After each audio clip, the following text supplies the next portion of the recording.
Assalamualaikum warahmatullahi wabarakatuh. Bismillahirrahmanirrahim. Yang bagian saya kilana ketika kitab anak kuliah yang mengucap kita fikul yaumin. Raditu billahi robba wa bil islami dina. Raditu ridho insun billahi klana warobban sebagai pangeran. Aku ridho banget, seneng banget Allah sing dadi pangeran. Muga mau pangeran liyane Allah yo kacau tenan. Nanti pangeran terus turu. Terus ngantuk, nak ramangan lemes kan pusing. Apapun hebatnya Nabi Isa misalnya buat pangeran ya pusing. Kadang pas sare, dungani tenan jebule pas apa? Sare ribet. Tapi kita di pangeran sing la tak khuduhu sinatu wala mobil islami dinan. Wa Muhammadin sallallahu alaihi wasallam rasulan wa nabiyan wa bil Qur'ani hukman wa imam. Dan kita ridho Quran sebagai panduan hukum lan dadi imam. Imamu panu. Terus nikmat mau piro? Islam, Quran, Muhammadur Rasulullah wal afiatu lan sehat. Iktifaul makarih tegese ora. Kowe ngene iki ra di dhuwit lah kan gagah. Ora ning penjara, jajal kene penjara lara kabeh. Baru kae ra di penjara Mas yo dirokok saler ngalor ngidul. Ambek nggo nasoihul ibad. Bariku kenalan ke grup wis rame donya wis. Gak penting ngaji paham ora penting, sementing tambah kenalan. Amit-amit tenan wis ben kok nego rame-rame apa donya. Wasitro lan ketutup sangka celok satrul uyub. Ndalah celamu ra konangan wong akeh. Yes, padahal ya kurang ajar nek kara-karuan. Ndalah ya rapati konang. Kenapa rapati konangan? Karena liyane ya sejenis. Jadi saling menutupi. Alhamdulillah saling wal ghina lan semuge anin nas. Termasuk nikmat iku orang enggak tergantung orang lah fi umurid dunya ing dalam urusan dunya. Tapi nek urusan akhirat kowe ra iso ora bergantung guru. Jadi semuge sangka manusa terbebas itu maknanya urusan dunia, urusan akhirat kita butuh sanad kita ila Rasulillah sallallahu alaihi wasallam. Kowe ora oleh beragama berpikir sendiri, ora oleh agama itu riwayat kowe ora oleh mendekatkan Allah dengan cara kamu sendiri, ora oleh kudu nganggo sanad. Sesuai kaya wong-wong filsafat sing oknum iku. Saya ndak perlu salat. Allah kan ndak butuh ibadah kita, ngapain kita salat? Mbahmu ngono sing wong ngerti nek Allah ora butuh kita saja kok bogo kebanggaan mulai dhisik kiai yo ngerti nek Allah ora butuh kita yang butuh Allah. Lah mengekspresikan butuh kita kepada Allah kita nek Allah ora tau butuh, bocah kok goblok ora karuan. Ya itu karena dia berpikir cara beragama dengan pikirannya kita ndak. Kita tahu Allah ndak butuh kita tahu. Kenapa kita sholat? Karena kita butuh Allah. Nah butuh Allah itu implementasi kita di ajarannya Rasulullah kita sholat. Kok malah Allah ora butuh sholat. Jadi kira sholat Allah ora apa-apa. Kowe ra ono wae Allah ora apa-apa, kowe aneh-aneh wae. Zaman kowe ra ono Allah ya ora apa-apa, baik-baik saja. Jadi jokono kowe iku masalah, tapi ora bagi Allah, bagi kamu sendiri. Nah Allah ora masalah wis nyediakno neraka. Ya jadi orang itu boleh tidak butuh orang lain tapi fi umurid dunya. Nah, urusan akhirat kalau ada butuh sanad ya wa inna hadzal ilma dinun fangzuru amman ta'khuduna dinakum. Agama ini ilmu, kamu harus punya sanad. Ya mau misalnya kulo alhamdulillah di sanad kata lah. Keluarga saya terutama yang Mbah Mun terus ya sedang dari keluarga saya, keluarga guru kita, gurunya guru kita sampai carane bernafas kita wae eling Allah mau fi kulli nafasin apa ada ni'amillahi wa ifdal fi kulli nafsin wa nafatin wiswa kita semua nafas kita. Imam Syafi'i kula anak kula cek cilik lah tak kon ngapal lebet iki. Karena apa? Jangan kira Imam Syafi'i terus koyo kowe mau belajar fikih mboten. Imam Syafi'i nek ape turu niku kula apal beberapa syairnya Imam Syafi'i. Makanya saya tambah seneng ambek jeneng Imam Syafi'i. Jadi beliau nek ape sare iku napa qalbi bi rahmatika wa humma dzu'unusi fi sirri wal i'lani wal fi sirri wal jahri wal i'lani wal ghalasi terus-terusan ini wa ma taqallabtu min naumi wa fi sinati illa wa dzikruka bainan nafsi wan nafasi. Dadi wa ma taqallabtu lan ora molak-malik ingsun. Cara wong Jawa iku apa? Wong turu ra iso-iso apa jenenge? Glebakan. Ini Imam Syafi'i mosok barani glebakan kok kowe. Serepet. Santri ya. Napa manane? Sing rada Islami ngono dul. Apa? Resah Imam Syafi'i ora tau mikir utang iku aneh-aneh. Dadi wa mata qallabtu lan ora tau molak-malik ingsun. Maksude cara bahasa kasare glebakan. Fi naumi ing dalam turu ingsun wa fi sinati lan ing dalam ngantuk ingsun. Illa wa dzikruka kecuali eling teng jenenganmu benan nafsi antarane jiwaku wan nafasi lan nafasku. Dadi wa ma taqallabtu fi naumi wa fi sinati illa wa dzikruka benan nafsi wan nafasi.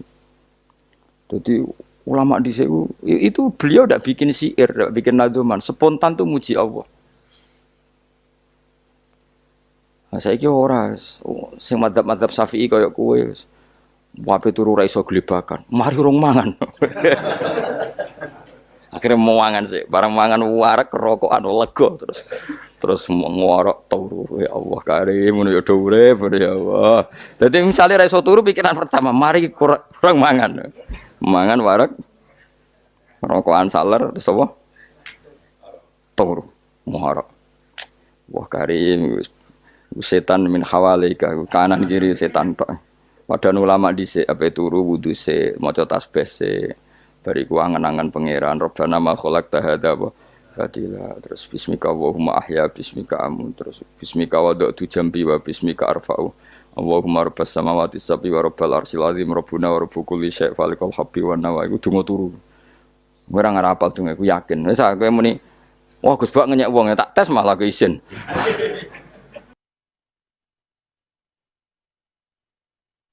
Ya dungane turu iku sing terkenal lho.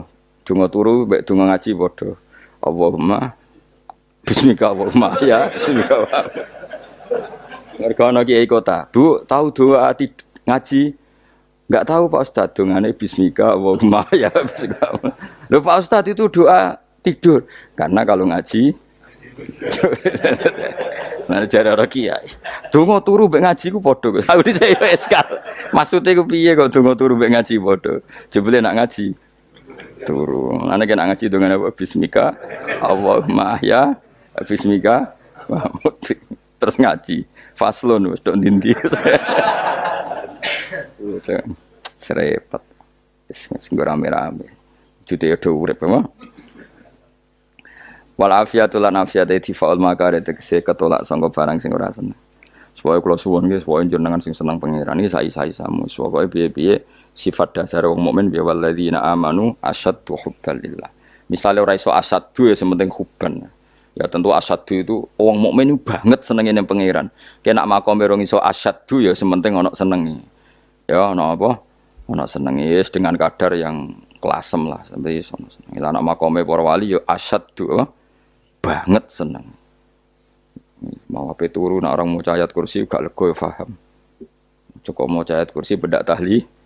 Mulane aku seneng ono sing ngritik aku seneng. Ben rame itunya, ben seru.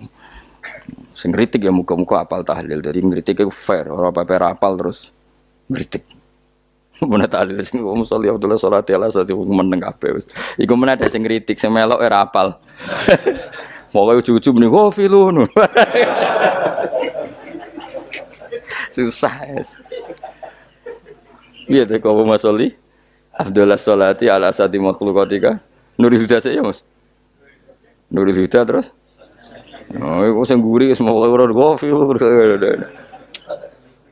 Aduh, sing ramai itu. Mak kiai apal, profesi ini apal. Karena yang desa modelnya permanen. Bagian tahlil yo, tahlil terus. Bagian dungo yo. Jadi sehingga kiai dongo kok digeser jadi mimpin tahlil yo gagap. Lo akeh lo kiai ngalim kon mimpin tahlil yo mikir mergo wah dateng daerah kula kiai ngalim bar kon mimpin tahlil terus mau maca lelel wedok. Wah niki sempun niki pun tak takoki kene apa? Kapal. Dene ra apal urutane iku ra apal. Itu kan butuh apa ya? Butuh keahlian gitu. Repot. Kok gini sing tahlil loro. Kapok ngene. Nah kula tetep apal tapi singkat ae. Iku ngono sing luwih ahli to. Sing guri wis sing guri kacau meneh. Tahlil dening kiai iki sing guri sampe wah suwi iku. Mergo terkenal mbah iku nak tahlil. Suwi. Aduh. Masyarakat repot bareng diumumno BMC tahlil dipimpin kiai niki. Sing guri jape wah suwi. Aduh. Lah gerdungo dene Gus Wak dos wah cepet mesti Gus Wak. Aku mergo ngono donga suwi ra mesti mandi ya sadok cepet ta yang timbang donga nguri. Sing nguri mesti gremeng. Ana wong gak terkenal dongane suwi mesti dicing wis nguri. Waduh apa? Sawe. Mergo pikirane wong-wong wis nang berkat dibagi mulai. Mulane sing kritik ku keben yo ben balance ya. Ben seimbang. Cuma kalau suwon sing kritik ya kudu ngergani lah piye-piye iku umat dilatih kenal pengirane lewat kalimat karena itu cara ya. Coba nak wis kenal ya aja waca bendak dalil, tapi turu ya diwaca ning omah ya diwaca. Tapi aja waca ngarep bojomu kok dikongko jampi-jampi ben ora nyoal blonjo. Waca dhewean ning kamar dinikmati. Mbok waca ngarepe bojomu pas auzubillahi minasyaitonir rajim. Bojomu riwat. Memang aku setan. Malah perkara tok. Enak memang dia barani minasyaitonir rajim. Ya nak maca kok banter-banter ngomong ngarepe bojomu pas liwat pas apa auzubillah. Minasyaitonir rajim. Bojomu ngamuk malah repot. Anas sange Anas anan Nabi sallallahu alaihi wasallam kala dawuh sapa Nabi dawuh yaqulu dawuh sapa rabbukum pangeran sira kabeh fil hadis qudsi dalam hadis qudsi dawuh ya ibna Adam ya anak Adam tafarrugh tenanono sira li ibadah tafarrugh fokus faragh fokus tafarrugh fokus sira tapi mosok ki iku maknane fokus apa iku maknane apa tenanono sira li ibadati krana ibadah ingsun amlak mongko ngebayi ingsun kalbaka ing ati sira hinan ing semuge kowe atimu kebaki eling aku mesti atimu ku sugih wa amlak lan ngebayi ingsun ya deka ing ngarepmu rizkon apane rezekine utawa rizkon ing rezekine wis aku eling aku tenanan mesti atimu tak gawe ati sing cukup lan rezekimu tak cukupi ya ibna Adam la taba aja ngedoh sira ani sange ingsun kowe aja geman adoh kok aku kaya apa apike pangeran zat sing gak butuh kita tapi mengandani kita kowe kok aja adoh kok aku wis sing parek aku mergo kae nak adoh kok aku amlak mongko nut apa jenenge ngebayi ingsun kalbaka fakron kowe nak adoh kok aku mesti kowe fikir mane aja sampe kowe yo fikir ati fikir donya mergo adoh kok pengen wong kok adoh kok pengen di amlak kalbaka fakron wa amlak ulan ngebayi ingsun yade ka ing tangan loro sira syukulan ing sibuk akhire wis adoh pangeran sibuk tapi ora dadekno barokah uripe iku lara-larane wong kaya ya sibuk kangelan jebule ora dadi barokah uripe mergo adoh saking pangeran ruang riwayat hadis sobat atau Tabrani Imam Tabrani wal Hakim. Kita tidak bosan-bosan cerita ini karena ini khazanah kita di kitab Nailul Ma'mul itu di kitab usul fikih saya berkali-kali cerita ini karena ini untuk menunjukkan bahwa Quran itu liqaumi ya'qilun liqaumi yatafakkarun. Ada seorang kiai seorang ustadz kiai dulu itu ya memang orang soleh, alim terus jadi kiai. Kalau kiai sekarang tuh macam-macam nganggur terus ingin jadi kiai, terus daftar gitu. Ada lowongan di yayasan masuk ingin jadi ustadz karena dengar ada gajinya. Dulu tuh ada seperti itu udah. Makanya dulu tuh kalau ustadz kiai pasti soleh karena dia alim terus ingin orang lain tuh mendapat ilmunya. Kalau sekarang nggak ada yayasan sehat, guru gajinya sekian, yang nggak ingin jadi ustadz tuh daftar. Karena ada gaji, apalagi ada kabar, ada gaji, ada mes, ada wah yang daftar banyak. Tapi mentalnya ada kiai sebetulnya. Ya kalau sampean tanya itu baik bagus, ya setengah baik. Ya maksudnya setengah baik, ya ada baik ngajar itu kan baik. Tapi setengah saja karena motifnya itu nyari gaji, bukan ingin mencerdaskan umatnya Rasulullah SAW. Itu Imam Amudi itu guru matematika. Saya nggak bosan-bosan cerita ini. Guru matematika. Muridnya sampai takut. Ini masuk surga ndak? Kiai kok ndak ngajarin istighosa atau tahlil malah ngajarin apa? Matematika. Beliau meninggal terus muridnya tanya, "Ma fa'alallahu bik?" Kira-kira gitu. Apa yang dilakukan Allah? Allah nyambut Anda gimana? Terus kata Imam Amudi, bagus saya disuruh ngajar malaikat. Karena malaikat kan tidak pernah kayak anak bagi gini ngaji gini. Malaikat itu tidak pernah ngaji. Dia iman saja karena tahu surga, tahu neraka, terus iman gitu aja. Jadi imannya malaikat itu nggak keren kita. Imannya loh ya. Loh itu yang ngendikan Nabi loh, tidak saya. Nabi pernah tanya sama sahabat, iman yang paling keren siapa? Jawabannya sahabat malaikat. Ya ndak karuan malaikat iman. Dia yang tahu surga neraka, tahu segalanya, masa ada iman? Ya pasti iman lah katanya. Terus ya para sahabat engkau iman ya wajar kan menangi saya, nemuin saya. Yang hebat itu orang-orang yang tidak melihat saya, tidak saya didik tapi tetap iman. Karena dididik akal, ya tadi dididik Quran, apa dididik Quran. Sama siapa? Teks bahasa Arabnya masang.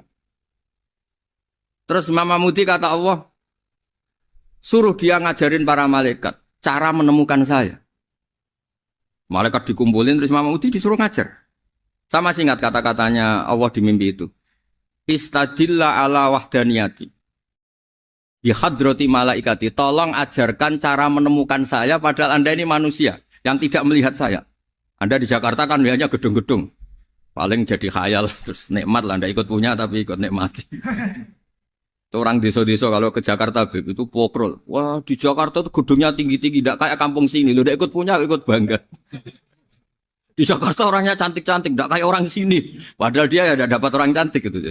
Jadi Allah tuh saking pinternya, miskin-miskin ya bisa berkhayal dan bahagia. Nah, itu alhamdulillah betul. Akhirnya itu apa ini anak-anak begini saya tak niati ngajar standar anak-anak akademik. Terus pertama yang diajarkan hanya bilang gini, sama siapa teknya? Ya malaikat wahai para malaikat. Terus beliau bilang, nisbatus naini wassalasah ila malanihayatalahu nisbatul far'i ilal asli. Angka itu jumlahnya berapapun, 2, 3 sampai triliunan. Semuanya itu nisbatul far'i ilal asli. Binisbat ilal wahid nisbatul far'i ilal asli. Angka 2 ya cabangnya 1, 3 ya cabangnya 1, 1 triliun ya cabangnya 1. Tetap yang asal usul adalah angka 1. Itu nangis semua malaikat.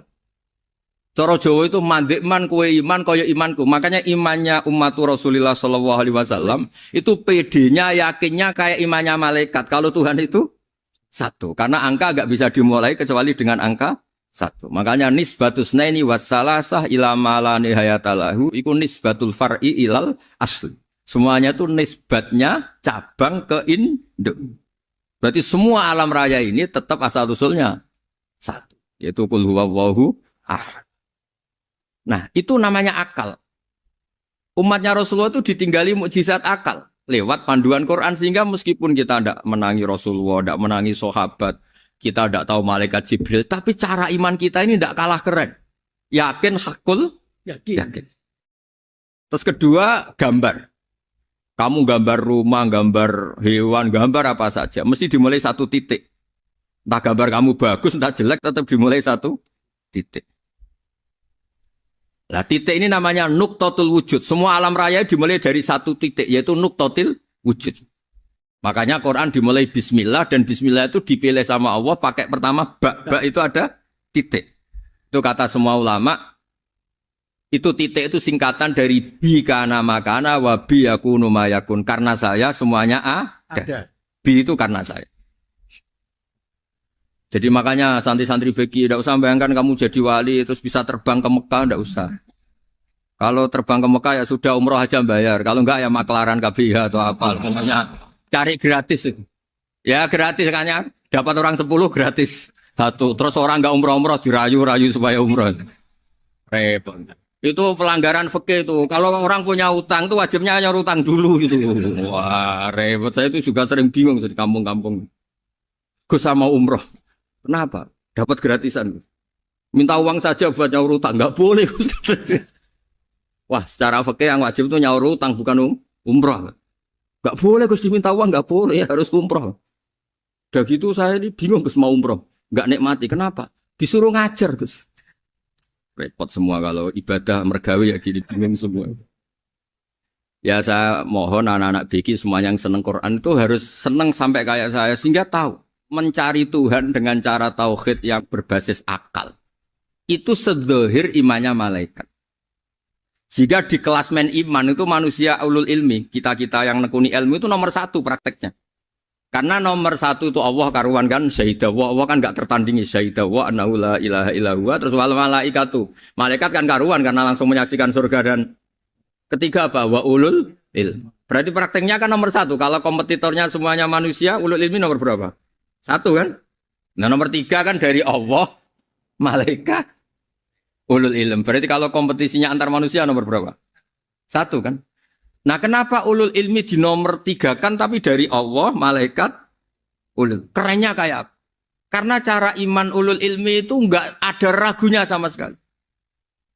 Kamu ragu enggak kalau dua itu cabang dari satu, asalnya satu? Enggak pernah kan ragu kan? Semua gambar seruat apapun dimulai dari satu titik, ragu enggak? Enggak kan? Nah, imannya umatnya Nabi karena dipandu oleh Quran itu seyakin itu, sehakul yakin itu. Nah itu terus Jubair bin itu jadi iman. Am khuliqu min ghairi syai'in am humul khaliq. Terus kata Allah lagi, kalau kamu tidak percaya saya yang bikin langit bumi ya gampang dong. Kamu saja yang ngomong kalau kamu yang bikin. Paling orang sepakat kamu stres. Terus hanya ayat gitu. Am khalaqus samawati wal ard. Kalau kamu tidak yakin Allah yang bikin ya silakan Anda klaim saja kalau kamu yang bikin langit bumi. Bala yuqinun. Kamu juga gak mau kan dibilang stres. Ya, ini ngaji ilmu dulu nanti bagian terakhir ijazah. Bismillahirrahmanirrahim. Ini riwayatul Bukhari. Haddatsana Abdullah bin Yusuf, haddatsana Les, haddatsana Sa'id al-Maqburi an Nabi Hurairah radhiyallahu anhu qala an-nabiy sallallahu alaihi wasallam. Ma minal anbiya'i nabiyyun illa qad u'tiya minal ayat ma mithluhu amana alaihi al-bashar. Wa inna ma kana alladhi utituhu wahyan awhahu wa ilayya fa arju an akuna aktsarahum tabi'an yaumal qiyamah. Dadas kita tahu semua nabi itu punya mukjizat. Ya, semua nabi itu punya apa? Mukjizat. Mukjizat itu hal yang luar biasa yang memastikan manusia itu tidak bisa menyainginya atau menandinginya. Dan rata-rata mukjizat nabi dulu itu fisik. Misalnya ontanya Nabi Soleh itu kan onta tapi keluar dari batu, itu kan aneh. Aneh sekali. Atau tongkat Nabi Musa bisa simsalabim mengeringkan laut apa? Merah. Semua nabi itu punya mukjizat dan semuanya berbentuk fisik. Kecuali mukjizatul Rasulullah Shallallahu Alaihi Wasallam itu berupa Al-Quran. Al-Quran itu konsep ilmiah. Terus kata Rasulullah Shallallahu Alaihi Wasallam, tapi saya karena Quran itu justru berharap pengikutku besar dan sampai hari kiamat. Sekarang kita logika ya. Andekan kamu punya tongkatnya Nabi Musa, kalau kamu suka uang, kepikirannya dijual apa dipakai? Kalau kamu suka uang, pakai. Kalau kamu ahli suudon itu pikirannya ndak, ini asli ndak. Karena yang melihat di Turki itu ya sebagian gitu. Kalau yang suka perdukunan itu bayangkan tuh miliknya. Mungkin dipakai ngakali orang atau apa, pokoknya bayangkan tuh miliknya. Kalau yang kolektor pikirannya itu nanti ini laku berapa? Tapi kalau peneliti mungkin pikirannya itu ini asli apa enggak? Bukti aslinya apa? Repot lah. Lagi pula kalau kamu punya utang terus mau apa? Istri kamu marah mau apa? Kalau pakai tongkat. Nah, beda dengan mukjizatnya Quran itu semuanya apa? Ilmiah. Orang yang sedang harmonis dengan istri bisa pakai ayat di antara ayat-ayat Allah itu apa? Wa ja'ala bainakum mawaddatan. Nanti kalau ditakdir cerai, saya tidak menyarankan cerai. Kalau ditakdir cerai, itu masih dimotivasi sama Allah. Wa iya tafarraqa yughnillahu kullam min sa'ati. Jika suami istri itu cerai, jangan-jangan suaminya dapat istri lebih baik, istrinya nanti dapat suami lebih baik. Jadi yang masa lalunya ada keprahara. Kan banyak orang suaminya meninggal ketika nikah lagi ditanya, kangen sama suami pertama, alhamdulillah ini lebih baik. Padahal suaminya yang meninggal itu berharap istrinya ini kangen, ternyata dia sudah syukur dapat suami yang lebih baik. Jadi Quran itu menunggui kita ila yaumil qiyamah. Kita tidak bunuh diri, itu ya barokahnya Quran. Karena problem apapun kita dinasihati apa sabar, apa dinasihati sabar. Kan nggak mungkin kamu pegang tongkatnya Nabi Musa punya masalah apa saja ngelihat tongkat, bisa apa tongkat? Tapi kalau Quran kan nasihat, solusi. Makanya Nabi berharap dengan Quran ini saya berharap pengaruh saya, pengikut saya terbanyak ila yaumil qiyamah. Terus beliau dikomentari begini sama ini Fathul Bari, sarahnya Bukhari. Al muradu anna mu'jizatil anbiya in qaradat binqiradi a'sorihim. Falam yusyahidha illa man hadaraha. Problem mukjizat nabi-nabi dulu itu kan fisik. Sehingga yang tahu kalau Nabi Soleh punya unta yang ajaib itu yang tahu ya hanya yang hadir saat itu. Yang tahu kalau tongkat Nabi Musa bertuah itu juga yang tahu hanya yang hadir saat itu. Selebihnya tahu tongkat ya di museum. Tapi kalau Quran menjadi solusi, menjadi panduan, menjadi pegangan itu ila yaumil qiyamah. Kita beri contoh ya Quran panduan yang paling gampang misalnya begini. Dulu ini cerita ya. Dulu itu ada orang kafir cerdas namanya Jubair bin Mut'im. Itu saking pinternya dia, pinter juga tokoh. Itu sebagai delegasi pembebasan Asra Badrin. Jadi tawanan-tawanan perang Badar itu mulai dulu ya ada negosiasi mau dibebaskan. Terus orang-orang kafir ini menugaskan namanya Jubair bin siapa? Mut'im. Ini ada di Bukhari. Karena ini ngaji di Jakarta. Kalau orang nggak tahu hadis juga tanya ini sahih enggak gitu. Wong nggak tahu kok tanya itu aneh. Padahal kalau dibodoni itu ya nggak tahu. Tapi ya tetap tanya, hadisnya ini sahih enggak? Ini kata kiai apa kata nabi ini ya? Memangnya kata nabi kamu dengar kan ya lewat kiai. Emang. Setelah itu Jubair itu datang ke Medina. Dengerin, datang ke mana? Medina. Kemudian dengar Nabi baca Wattur pas sholat maghrib. Jubair karena Nabi dulu gak ada hotel, gak ada pondok ya. Pondoknya Nabi hanya sufah itu. Nabi baca maghrib, bukan diskusi, bukan debat. Baca Wattur wa kitabi mastur firrokim mansur wal baitil ma'mur wasaqufil marfu wal bakhril masjur. Terus itu. Kemudian sampai pada titik ayat am khuliqu min ghairi syai'in. Masa manusia atau alam raya yang maujudat, yang nyata, yang wujud nyata. Kemudian asal-usulnya itu ketiadaan. Ini kan hadhil alam maujud. Alam ini kan nyata. Masa sesuatu yang nyata, penciptanya itu tidak nyata. Jadi nggak mungkin ada faham nihilisme. Kalau faham nihilisme berarti melahirkan teori begini. Al-adamu yakhluqu maujudan. Sesuatu yang tidak ada, menciptakan yang... Itu kan akal nggak bisa nerima. Kalau sesuatu ini ada, penciptanya pasti ada. Terus akhirnya Jubair bin Mut'im itu simpuh di depan Rasulullah terus bilang, "Ya Muhammad kada qalbi ayatir." Hampir saja hati saya terbang. Kalau riwayatnya Imam Ahmad, faka'anna masudi qalbi, hati saya ini hancur. Semua teori yang saya bawa untuk melawan kamu sekarang luluh semua, hancur semua. Yang benar adalah teori Anda bahwa Tuhan itu satu dan Tuhan itu ada sebelum semua makhluk. Coba kalau Nabi Muhammad ada Jubair bin Mut'im terus menyembunyikan tongkat dekat mihrab. Terus dilihat ini apa. Paling pikirannya ini dari kayu apa. Terus yang bentuk tongkat itu tukang pemahatnya siapa. Kok kurang keren kalau di Blitur gimana ya. Kan malah panjang.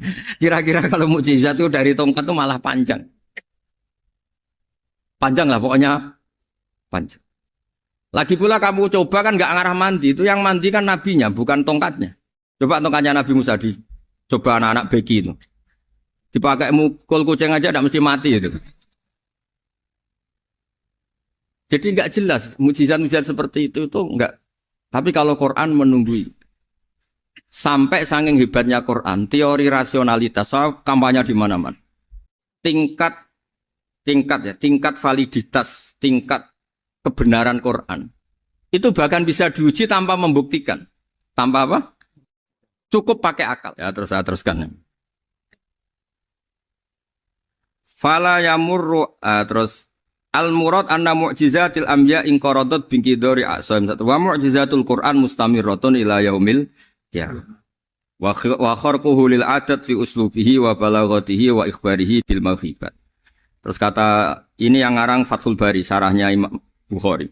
Fala yamurru asrun minal a'sar illa wa yadharu fihi syai'un mimma akhbaru bi annahu sayakun yadullu ala sihhati da'wahu.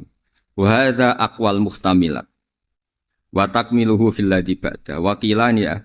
Anal al makna anal mukjizat al madiyah kanat khissiyatan tusyahadu bil absar kana qati sholeh wa asa Musa. Mukjizatnya nabi-nabi dulu itu hanya penyembuh, hanya pelengkap, hanya nuruti keinginan mata. Seperti dahsyatnya apa? Laut Merah di sebelah apa dipukul sama tongkatnya Nabi siapa? Itu semuanya itu hanya memanjakan mata. Urusan mata. Terus wow itu. Tapi kalau mukjizatnya Nabi Muhammad itu berdasar akal. Maksudnya berdasar akal nih dengerin ya. Dengerin betul. Ketika Laut Merah terus tersibak kan wow itu keren kan? Terus kita bilang, menyimpulkan, wah kita tidak akan mampu. Itu bodoh sekali kesimpulan kita tidak akan mampu.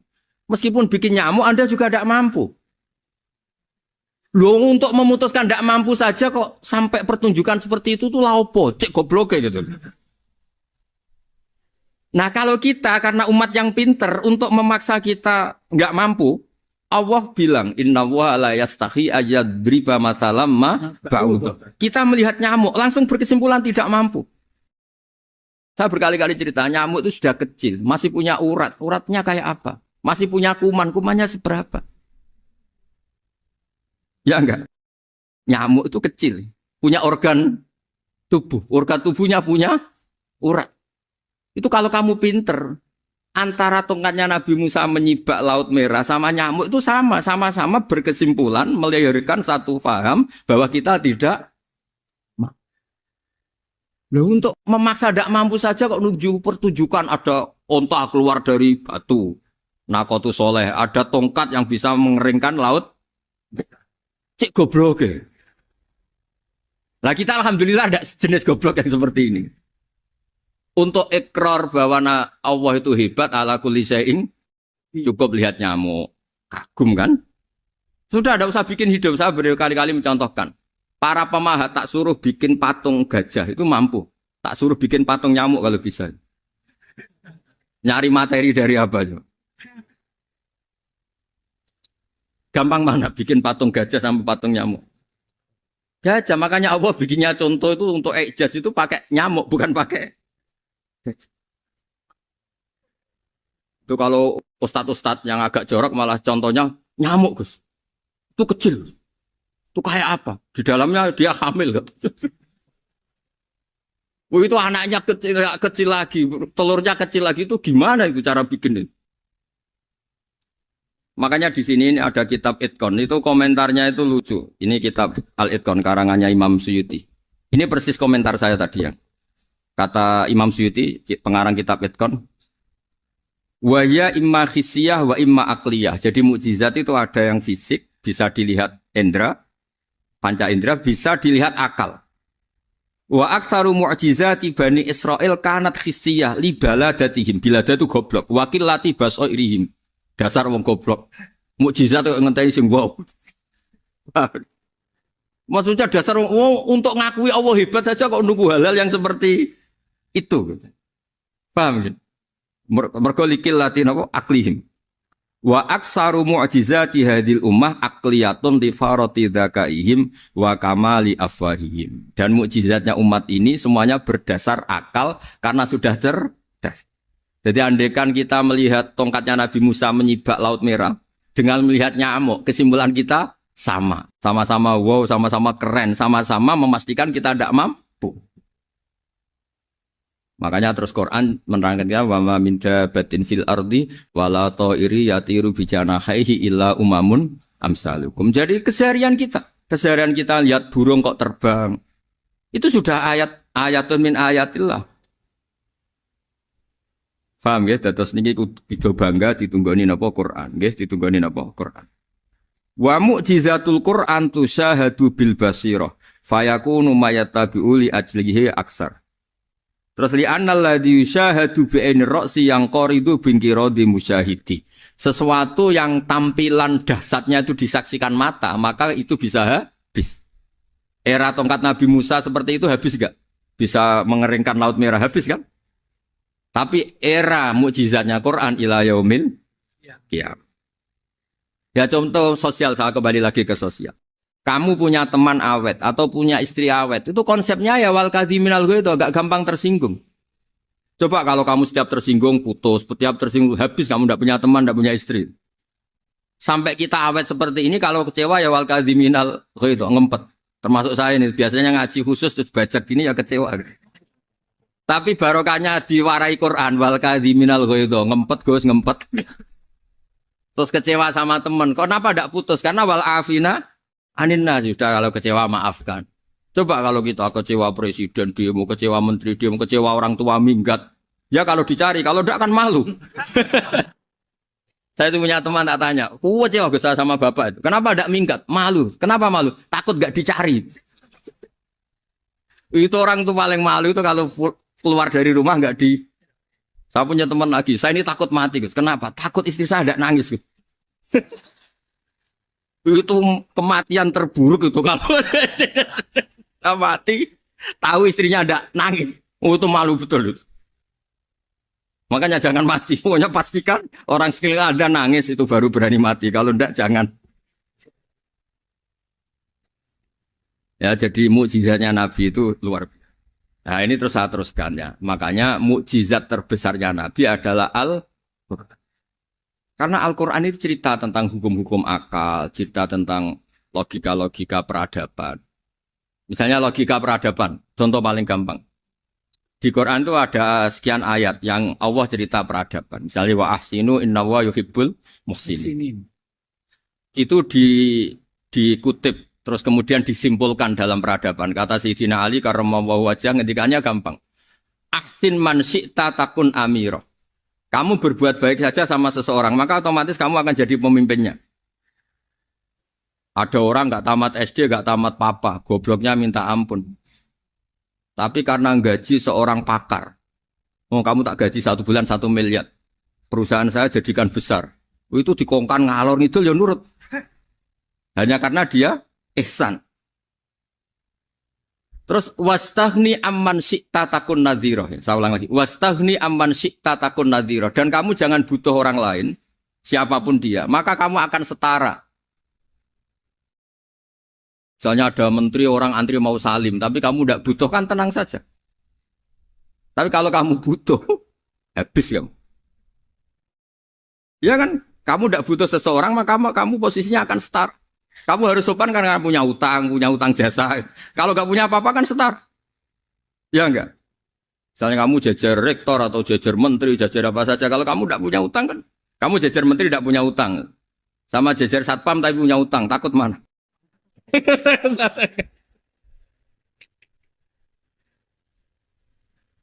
Kalau butuh itu mesti kalah kan? Ada pejabat misalnya nggak begitu cantik sama perempuan cantik yang kamu butuh ingin dicintai, takut mak. Padahal nggak jelas orang ini pangkatnya apa. Jadi dalam hukum sosial itu kata Sayyidina Ali wastaghni amman syi'ta takun nadhira. Kamu jangan butuh seseorang maka kamu akan setara. Terus yang terakhir wahtas ila man syi'ta takun asiro. Asiro pakai sin. Dan silahkan butuh seseorang maka kamu akan jadi budak dia. Ya coba misalnya Anda seorang profesor, seorang alim, seorang getop. Misalnya mencintai janda di ujung kampung sana, jalan kaki 2 kilo. Padahal itu gak tamat SD. Tapi gara-gara seneng, kacau kan? Logika kepangkatan hilang semua kan? Jadi itu hukum peradaban. Itu mewakili isi-isi sosial yang diterangkan Quran. Ya, jadi paketnya 3 tadi ya. Ahsin man syi'ta takun amiro. Kamu berbuat baik sama seseorang maka kamu bisa memimpin. Wastaghni amman syi'ta takun nadhira. Kamu jangan butuh seseorang maka kamu akan setara. Bok kamu ketemu orang terkaya di dunia. Yo ketemu orang terkaya di dunia, kamu jejer, kamu tidak butuh dia. Tenang kan bisa setara kan? Tapi kalau butuh harus sopan, ngajukan proposal, harus berakhlak karimah. Makanya sekarang Anda kok berakhlak kenapa? Ternyata mau nyalek. Biasanya enggak berakhlak kok berakhlak. Ada apa ini? Makanya guyonan di Rembang itu Beb Husein itu. Kalau ada orang udah tidak sopan sama temannya, temannya curiga. Kok tumben sopan? Mau utang ya?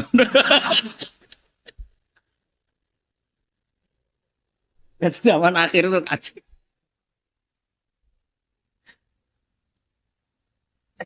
Ya di semua daerah gitu ya sama Pak Rektor ya. Kalau ada teman biasanya nggak sopan kok sopan, itu temannya curiga. Ini Pak Rektor UI ikut kasih.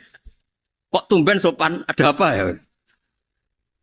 Karena di mana-mana orang butuh itu pasti beretika. Kamu punya teman paling berdua. Kalau mau utang berakhlak gak? Atau misalnya kamu punya adik cantik terus punya teman berdua. Kalau cinta adik kamu berakhlak gak? Biasanya nggak sama sekali nggak berakhlak. Gara-gara butuh menjadi berakhlak. Ya jadi hukum sosial itu ya kuncinya 3 tadi. Ahsin man syi'ta takun amira. Wastaghni amman syi'ta takun nazira. Terus wahtas ila man syi'ta takun asira. Kalau kamu butuh seseorang pasti kamu dibikin hina. Asir itu tawanan. Nah, Quran itu bicara sosial itu lengkap. Dan itu yang nunggui kita. Kita punya tetangga yang kurang baik, ya seneng. Punya tetangga baik, ya seneng. Kata Imam Syafi'i, saya berkali-kali cerita. Kok seneng semua Imam Syafi'i? Ya bagus lah. Kalau yang seneng saya enak lah. Dijak jagongan, dijak ngopi enak. Yang gak seneng saya, gak ngarah utang. Uang itu nak, kamu punya tetangga gak seneng kamu. Aman kan? Aman. Gak akan pinjem uang kan? Pinjem mobil. Uang gak seneng kok. Makanya Imam Syafi'i itu kalau ngedikan luar Syafi'i, diceritain orang. Ya Aba Abdillah bagiannya. Ya Aba Abdillah orang itu gak seneng kau. Bagus lah. Loh kenapa bagus? Waman asa'a ilaika faqad atlaqaka. Orang yang gak seneng kamu maka membebaskan kamu. Gak akan pinjam uang, pinjam mobil, gak akan ganggu waktu kamu kan gak seneng. Justru yang seneng-senengi masalah pinjam terus. Imam Syafi'i itu orang yang anggap dunia itu selesai. Ada yang cerita, ya Aba Abdillah, orang yang tadi cium tangan engkau, yang hormat engkau, di luar maki-maki engkau, ngerasain engkau, ngata-ngatain engkau. Ya bagus lah. Kok bagus gimana? Berarti saya wibawa, depan saya tidak berani. Ya, berarti saya wibawa, di depan saya tidak berani. Berarti itu makomnya sudah kulillah, sumadarhum fi khawdihim, yal'abun, sudah dunia itu selesai, sudah agak penting semua. Nah, itu kalau kamu anak-anak beki ahli Quran sudah ayatnya kulillah, sumadarhum fi khawdihim, yal'abun, sudah lihat Allah saja agak penting makhluk-makhluk itu. Dah makhluk semua agak penting, sepenting Allah. Nah, kita ini ditunggoni mukjizat seperti itu. Bayangkan misalnya kita ditunggoni tongkatnya Nabi Musa. Saya ngajar di sini terus ini tongkat. Terus nanti yang tanya, Gus itu kayu apa, Gus? Nanti yang kolektor tanya itu harganya berapa, Gus? Ruwet apa? Terus yang ahli suudon itu asli gak, Gus? Wah. Yang ahli suudon kan mesti tanyanya gitu, itu asli enggak, Gus? Repot-repot pokoknya. Tapi kalau Quran kan jelas. Suatu saat ada perdebatan antara Abdul Hasan al-Asy'ari. Abdul Hasan al-Asy'ari ini tokoh ahli sunnah paling populer dalam ilmu logik. Dia mengatakan orang menemukan Tuhan itu harus lewat logika yang cermat. Tidak boleh taklid, hanya ikut-ikutan. Dia harus menemukan satu argumentasi bahwa Tuhan atau pencipta langit itu ada. Kemudian ada satu problem di mana orang-orang kampung atau orang-orang yang lugu atau orang-orang awam itu tidak bisa ilmu logika, ilmu mantek kalau dalam bahasa pesantren. Kata Abdul Hasan al-Asy'ari, itu masih mungkin. Alhasil para ulama ini meneliti ke orang-orang yang lugu, yang di kampung, yang petani, yang lugu sekali. Apa yang mereka temukan? Ternyata mereka punya cara logikanya sendiri untuk menemukan Tuhan, Sang Pencipta. Pernah suatu saat ada seorang petani lugu, biasa menggembala unta, ditanya, Bima araf tarubak, lalu kamu yang petani ini yang hanya ngurusi sawah, ngurusi ladang, dengan cara apa kamu tahu kalau Tuhan itu ada? Si petani tadi marah besar dan dia mengatakan, Al-ba'ratu tadullu alal ba'ir wa asharul aqdam yadullu alal masir.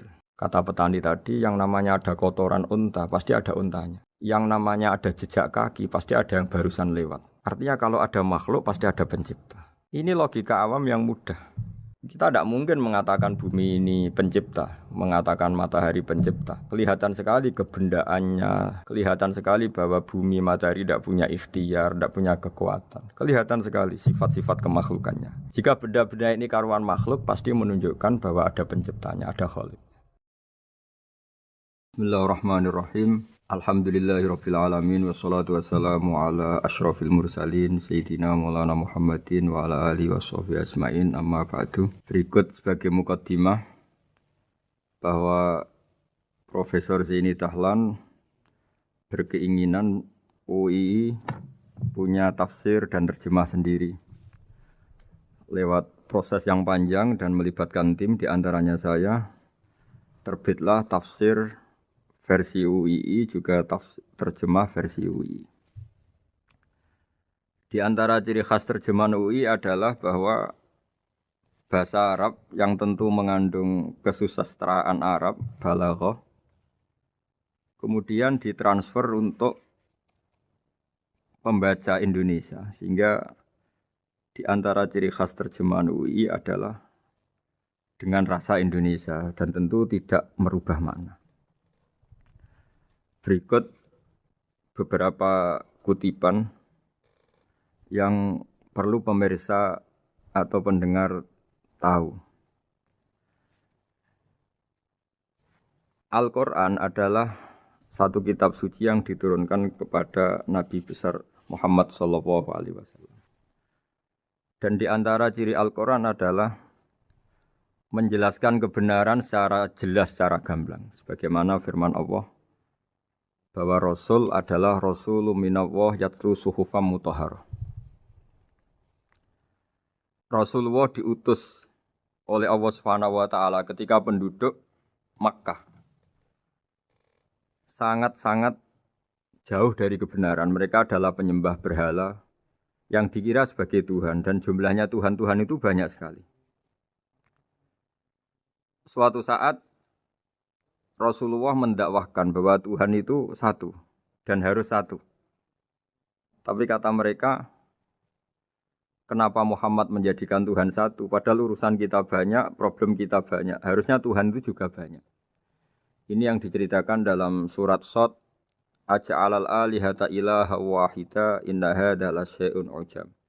Bagaimana mungkin urusan kita yang banyak, yang harusnya butuh Tuhan banyak, kemudian menjadi hanya Tuhan satu. Lalu Rasulullah dengan sabar, dengan telaten memberi penjelasan. Dan ini yang disebut al-bayyinah, penjelasan yang sangat jelas, sangat gamblang, sangat rasional. Kata Rasulullah dalam sebuah hadis yang diriwayatkan dalam Musnad Ahmad, tagnya begini. Orang-orang yang menyembah selain Allah, itu ibarat kama sali rojulin istaro abdan min kholisi malih biwarikin au dhahabin. Faja'ala ya'malu, mereka mau bekerja tapi wayu'ti ghullatahu ila ghairi sayyidi. Fa'ayyukum sarrohu ayyakuna abduhu kadzalik. Nabi lalu kemudian bikin analogi. Wahai masyarakat Mekah, bagaimana kalau Anda ini jadi seorang pembantu atau seorang budak lalu punya majikan banyak. Dan semua majikan Anda ini punya perintah yang beda-beda, punya selera yang beda-beda. Semuanya atasan Anda, semuanya majikan Anda. Apa Anda senang punya majikan yang banyak? Lalu mereka bilang, wah susah Muhammad kalau kita punya majikan banyak. Tuhan kamu adalah majikan kamu. Bagaimana kalau Tuhan banyak, punya perintah yang beda-beda, punya selera yang beda-beda? Kalian pasti akan kebingungan. Ya sudah Muhammad, normalnya Tuhan itu satu. Sehingga mereka tercerabut dari pemikiran bahwa Tuhan harus banyak. Ini yang dimaksud dalam surat Al-Bayyinah, lam yakunil ladzina kafaru min ahlil kitab wal musyrikin munfakina hatta ta'tiyahumul bayyinah. Bahwa orang-orang kafir, baik kafir ahli kitab maupun kafir musyrik Mekah, mereka tidak pernah terlepas dari sifat kekafirannya, yaitu menuhankan banyak Tuhan, sampai datang sebuah bayyinah. Bayyinah itu argumentasi kebenaran yang begitu jelas. Setiap membawa kebenaran argumentasinya meyakinkan. Itu siapa? Rasulun minallah yatslu suhufam mutahharah, yaitu Rasul yang membacakan lampiran-lampiran suci, yaitu Al-Quranul Karim. Dengan penjelasan analogi tadi, kemudian orang-orang Mekah sadar, susahnya kayak apa kalau Tuhan banyak, lalu perintahnya beda-beda, seleranya beda-beda, hukumnya beda-beda. Ini membingungkan. Akhirnya mereka mengakui bahwa pentingnya logika tauhid. Nah ini yang Rasulullah ini benar-benar berstatus bayyinah. Kemudian analogi betapa buruknya kita saat menyembah selain Tuhan. Lalu Rasulullah mencontohkan sebagaimana yang saya kutip tadi dari Musnad Ahmad. Misalnya Anda punya pembantu atau zaman dulu budak. Anda beli dari harta kamu, dari uang kamu. Kemudian budak ini kerja. Yang ngasih makan kamu, yang fasilitasi kamu, toko milik kamu, semua milik kamu. Kemudian dia kerja dan hasil dari kerjanya dia dikasihkan ke orang lain. Kamu senang tidak punya budak yang seperti itu, kata Rasulullah. Wah kita semua tidak senang Muhammad. Sama seperti itu. Kamu adalah bisa makan rezeki dari Allah. Kamu nempat di buminya Allah. Kamu minum dari air yang dibikin Allah. Kemudian Anda menyembah selain Allah. Itu aneh apa enggak? Menyembah zat yang tidak memberi rezeki kamu, yang tidak bikin bumi untuk kamu, yang tidak bikin langit untuk kamu, yang tidak bikin fasilitas air untuk kamu. Aneh enggak? Semenjak itu mereka berpikir betapa buruknya mereka menyembah berhala, menyembah arca, menyembah Yesus, menyembah macam-macam. Nah ini yang disebut Rasulullah adalah orang yang benar-benar bayinah. Ketika melontarkan kebenaran, benar-benar jelas sehingga diterima secara akal yang sehat. Karena semua akal yang sehat akan menerima agama ini disebut fitratallahi fatarna salihah. Bahwa agama ini agama fitrah. Orang yang normal, yang cara berpikir normal pasti menerima agama ini. UII dengan terjemahan ini dan dengan tafsir ini ingin memberi penjelasan simbol-simbol yang ada di beberapa surat. Di antara lagi yang di bab muamalat. Betapa Rasulullah itu punya logika yang benar-benar mudah diterima. Dulu orang Arab dalam bab muamalat jual beli biasa menjual kurma masih kecil, masih belum jelas jadi kurma yang baik apa enggak. Kalau istilah orang Jawa masih pentil ini. Kalau bahasa Arab qobla buduwi solahiha. Calon buahnya itu belum pasti jadi buah. Kemudian masih bunga, masih apa sudah dijual. Dengan transaksi, asumsi, harga andekan sudah jadi kurma. Kalau dalam Jawa mungkin jual mangga sebelum tua, masih pentil, masih kecil. Lalu kata Rasulullah, kamu jangan melakukan itu. Kenapa ya Rasulullah padahal kita butuh uang? Kata Nabi, Ara'aitum in mana Allahu as-samra fa bima yastakhillu ahadukum mala akhi. Bagaimana kalau buah-buah yang masih kecil itu kemudian berguguran karena satu musim atau karena apa? Lalu kamu mendapat uang itu atas nama apa? Yang dikatakan tijaro adalah muawadhah. Pembeli dapat barang, kamu dapat uang. Lalu kalau barang yang ada enggak menjadi buah yang baik, Anda menerima uang itu atas nama apa? Rasulullah secara haru, secara mengingatkan nurani kita dengan redaksi fabima yastahillu ahadukum mala akhi. Lalu kamu mendapat uang saudara kamu atas nama apa? Kalau atas nama buah, mereka belum mendapat buah. Akhirnya ada kesadaran bersama bahwa sebaiknya kita menjual sesuatu itu yang pembeli ya dapat barangnya, yaitu dalam konteks ini buah yang sudah layak dijual, kita dapat uangnya. Ini lagi-lagi Rasulullah al-Bayyinah, sekali memberi penjelasan begitu jelas. Ketiga misalnya di bab jinayat, di bab hukum pidana. Rasulullah kalau bikin logika itu begitu jelas, mudah diterima. Misalnya begini, suatu saat Rasulullah bersabda, Al-qatil wal maktul finnar. Orang yang membunuh dan yang dibunuh sama-sama di neraka.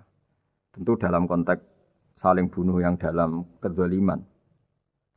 Lalu sahabat janggal.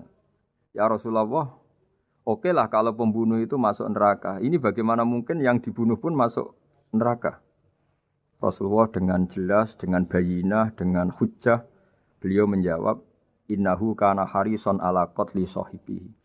Sebetulnya yang terbunuh pun mentalnya pembunuh. Karena dia sangat juga ingin membunuh saudaranya. Nasibnya saja yang menjadikan dia terbunuh. Hanya sahabat tahu, oh ya ternyata maktul dalam konteks duel adalah mentalnya qatil juga. Sehingga karena mentalnya qatil, dia tetap di neraka. Meskipun prakteknya dia menjadi maktul yang terbunuh. Nah ini yang dimaksud oleh Allah. Bahwa Rasulullah ini bisa menghilangkan tradisi kemusyrikan. Bisa menjungkir balikkan, menghancurkan kemusyrikan karena Rasulullah bisa menjelaskan secara detail hatta ta'tiyahumul bayyinah. Bayyinah adalah Rasulun minallah yatslu suhufam mutahharah. Jadi ini yang insyaallah sebagai kajian kita bahwa kita butuh sekian penjelasan untuk mengenang dan membuktikan bahwa Rasulullah adalah benar-benar al-bayyinah. Dari sekian contoh tadi, pendengar bisa tahu betapa agama ini mudah diterima oleh akal. Sehingga Di beberapa ayat disebut agama ini liqaumi yaqilun, liqaumi yatafakkarun. Agama ini bagi kaum yang bisa berpikir. Agama ini bagi kaum yang mau berangan-angan. Dulu untuk menghilangkan kemusyrikan dengan logika kafir Mekah bahwa urusan kita banyak, harus Tuhan banyak. Itu panjang sekali. Di antaranya ada ayat yang spesifik tentang itu. Daraballahu mathalan rajulan fihi syuraka mutasyakisuna wa rajulan salamal lirrajul. Hal yastawiyani masalah. Allah membuat satu perumpamaan yaitu di surat Daraballahu mathalan rajulan fihi syuraka di surat Zumar ayat 29. Allah membuat satu perumpamaan bagaimana andaikan Anda jadi seorang pembantu atau asisten. Lalu Anda punya majikan banyak yang seleranya beda-beda. Kemudian dibanding misalnya Anda jadi pembantu dengan satu majikan yang akhlaknya baik, komitmennya baik. Anda milih mana? Lalu orang-orang kafir Mekah menjawab, Muhammad tentu kita milih punya majikan satu yang baik. Kalau majikannya banyak kita jadi repot. Lalu mereka kata Rasulullah, ya sudah kalau gitu Tuhan kamu satu saja jangan banyak. Kalau banyak jadi repot. Terus mereka baru tersadar bahwa menuhankan Tuhan banyak itu salah dan resikonya lebih banyak. Ini disebut munfakina hatta ta'tiyahumul bayyinah. Mereka orang-orang musyrik enggak mau tercerabut dari akar kemusyrikannya sampai datang al-bayyinah. Sebuah bukti kebenaran yang begitu jelas, begitu nyata. Siapa kebenaran itu? Rasulun minallah yatslu suhufam mutahharah. Yaitu Rasulnya Allah yang membaca lampiran-lampiran suci. Lampiran-lampiran suci ini dalam bahasa Arab diikutkan wazan isim maf'ul disebut mushaf. Makanya kitab suci ini ditulis di sohifah. Kalau dalam bahasa Arab lampiran itu sohifah, dijamakkan kata jamaknya suhuf. Kemudian ketika dicetak, dijilid disebut mushaf. Sehingga alhamdulillah UII Universitas Islam Indonesia punya mushaf, punya terjemahan, punya tafsir. Ini diharapkan kita sebagai ulama, sebagai dai, sebagai ustadz bisa warasatul anbiya. Karena kata Rasulullah al ulama warasatul anbiya.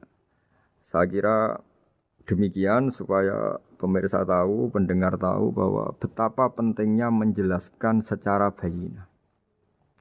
Ini penting sekali karena sekarang pikiran di dunia itu macam-macam dan kita butuh energi untuk mengungkap lagi intisari-intisari dari sesuatu yang digulirkan atau dibahas Al-Qur'anul Karim. Sehingga Al-Qur'an ini benar-benar jadi ibrah, jadi teladan bagi kita semua. Jangan sampai karena kita lupa mengkaji Al-Qur'an sehingga hukum-hukum Al-Qur'an menjadi mandek. Kita harus terus mensosialisasikan supaya Qur'an ini hidup. Caranya gimana? Masyarakat dirangsang supaya tahu al-bayyinah.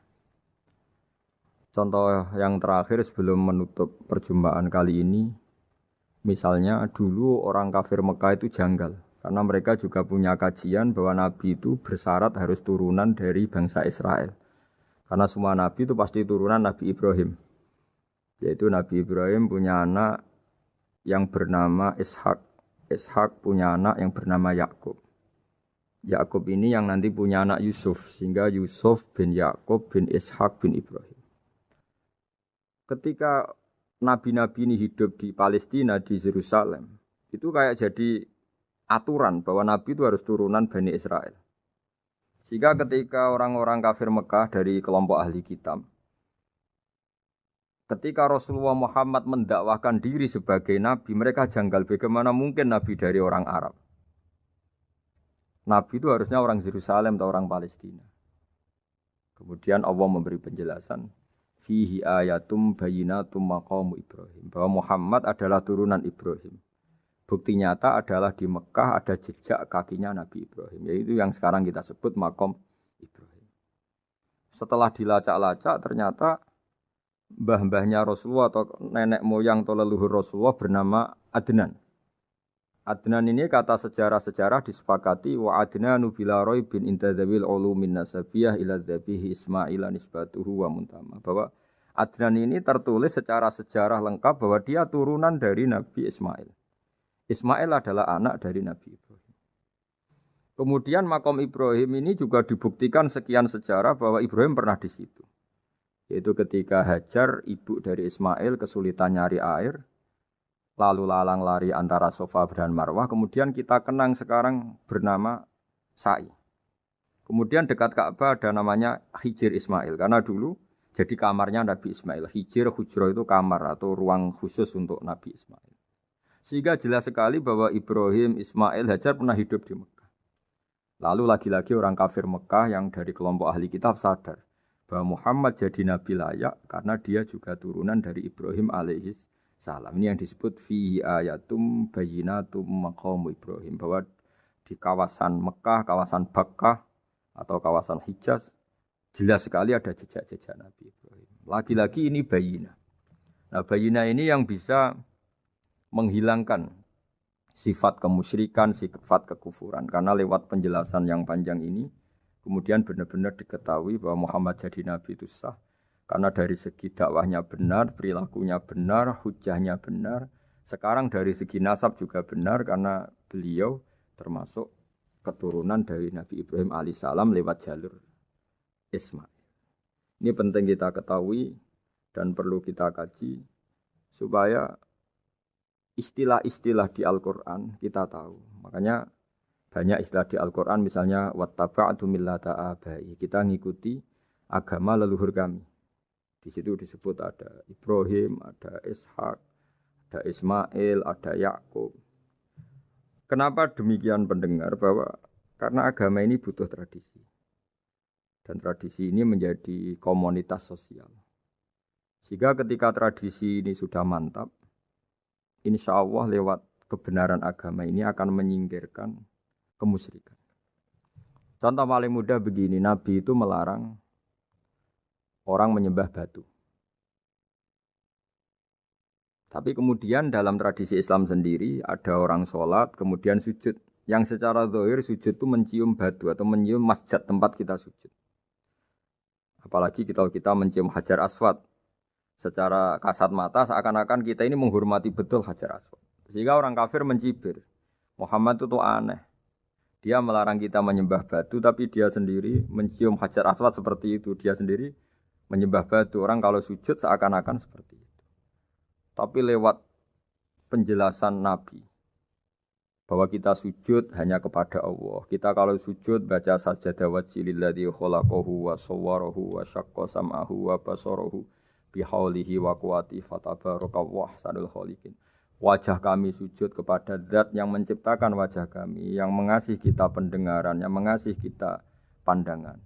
Hanya Allah saja yang ahsanul khaliqin, hanya Allah saja zat yang paling baik dalam penciptaan.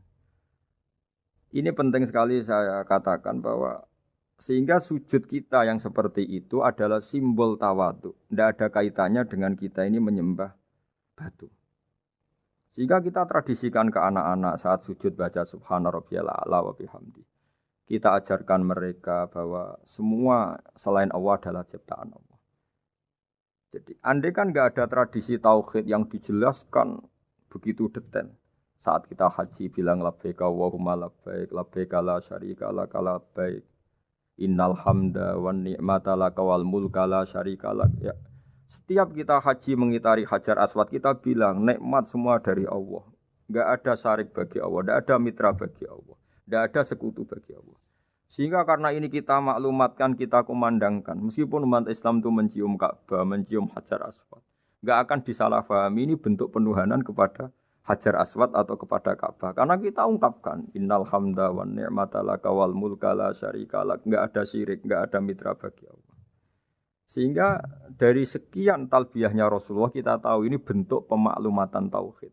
Bahwa tauhid harus dikumandangkan lewat kalimat-kalimat thayyibah, lewat pemikiran-pemikiran logika hujjah bahwa Tuhan pasti satu dan yang jadi Tuhan hanya Allah Subhanahu wa taala.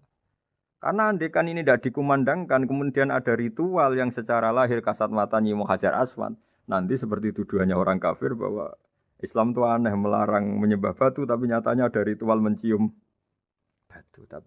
Sebab itu tidak menjadi aneh ketika Imam Bukhari termasuk rawi besar, termasuk hadis sahih yang meriwayatkan Sayyidina Umar atau Umar radhiyallahu anhu. Itu setiap mencium Hajar Aswad beliau berkomentar, saya tahu betul kamu hanya batu. La tadurru wa la tanfa. Tidak memberi madarat, tidak memberi manfaat. Kalau saja saya tidak melihat Rasulullah mencium kamu, maka saya tidak mau mencium kamu. Dulu di era itu ada momentumnya. Kenapa sih Umar radhiyallahu anhu atau sahabat Umar susah-susah memberi penjelasan seperti itu? Karena dulu masih ada salah paham bahwa mencium batu itu identik dengan misalnya menuhankan batu atau mendewa-dewakan batu. Sehingga Umar berutuh memberi penjelasan. Sayyidina Umar memberi begitu penjelasan detail bahwa kamu hanya batu yang tidak mandoroti, tidak manfaat. Tapi secara tradisi sunnah Rasul kamu dicium, ya saya ikut.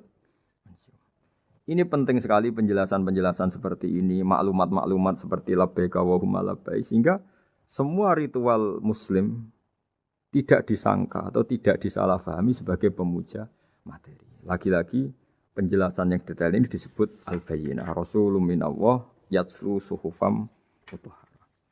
Kemudian ayat berikutnya disebut fiha kutubun qayyimah, bahwa dalam kitab suci Al-Qur'an itu banyak aturan-aturan atau catatan-catatan yang begitu lurus, begitu benar. Tentu karena kita ini orang Indonesia yang kalau mengakses langsung bahasa Arab mungkin kita masalah, sehingga alhamdulillah Universitas Islam Indonesia menerbitkan seri terjemah juga seri tafsir, dan sekarang dibantu lewat acara ini kita berusaha atau membantu para pendengar untuk lebih memahami lebih jauh. Sahabat Indonesia yang kami hormati, berikut kita mulai kajian tafsir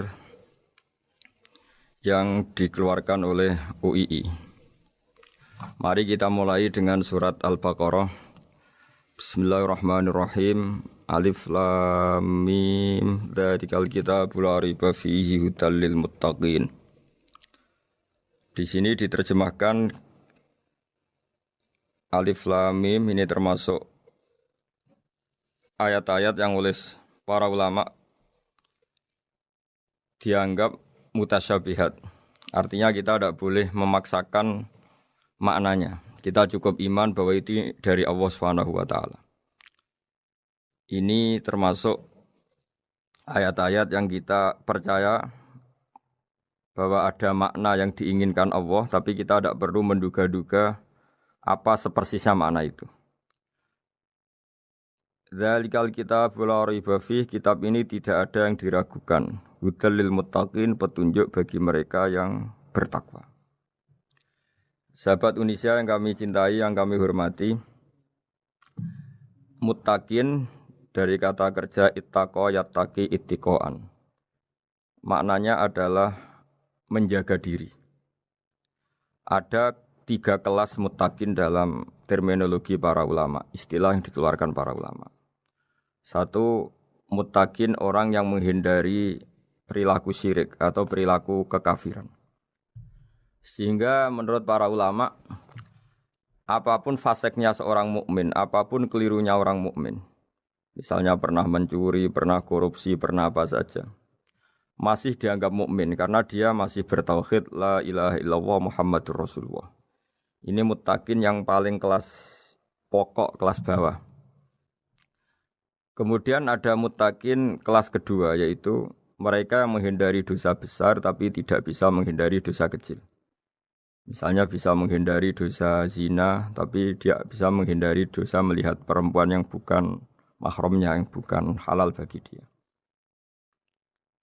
Ketiga muttaqin paling ideal, yaitu menghindari dosa besar, juga menghindari dosa kecil, bahkan menghindari sesuatu yang tidak penting. Ini yang dalam terminologi ulama disebut para wali atau para ulama, yaitu yang dalam ayat ala inna awliya Allahi la khaufun alaihim wa lahum yahzanun. Ini penting kami jelaskan kelas-kelas muttaqin supaya bahwa mukmin tidak pernah keluar dari status iman meskipun dia pernah melakukan satu kesalahan besar. Karena yang dikatakan mukmin adalah siapapun yang meyakini kebenaran risalah Muhammad, risalah yang dibawa Muhammad, berarti dia mukmin. Soal dia melakukan dosa atau apa saja itu menjadikan dia fasik, tapi tidak keluar dari status mukmin. Ini yang dimaksud dalam sebuah hadis, mangqala la ilaha illallah dakhalal jannah. Siapapun yang pernah melafadzkan la ilaha illallah iman, maka dia pasti nanti masuk surga. Kemudian ada beberapa pertanyaan dari para sahabat dengan masa lalu orang itu yang macam-macam, Nabi tetap menjawab meskipun dengan masa lalu yang macam-macam. Sebab itu perlu dikaji serius, sebagaimana ada yang ditafsir Sawi bahwa muttaqin itu dari kata kerja ittaqo yattaqi ittiqoan atau ittaqo yattaqi taqwan. Ini maknanya orang yang menjaga diri. Tentu menjaga diri ini ada yang kelas premium, kelas sempurna. Jadi sesuatu apa saja yang bahaya kita jaga, termasuk dosa kecil, melakukan hal yang tidak penting. Ada orang mukmin yang hanya bisa menjaga dari dosa kekafiran, dosa kemusyrikan. Ini pun dengan segala kesalahannya masih ada kemungkinan dimaafkan Allah. Karena Allah pernah berfirman, innallaha la yaghfiru ayyushraka bihi wa yaghfiru ma duna dzalika liman yasha. Allah tidak akan memaafkan dosa syirik, tapi Allah masih bisa memaafkan atau masih berkenan memaafkan dosa di luar syirik. Kemudian yang perlu dimengerti oleh sahabat Indonesia adalah makna la raiba fihi. Ini yang perlu kami ungkap, bahwa Al-Quran ini tidak ada keraguan padanya. Tidak ada keraguan ini yang mudah kita teliti karena kita orang Indonesia, mungkin rasa-rasa sastra Arab enggak kental. Mari kita teliti dari segi makna, karena makna ini rasa dan rasa itu universal.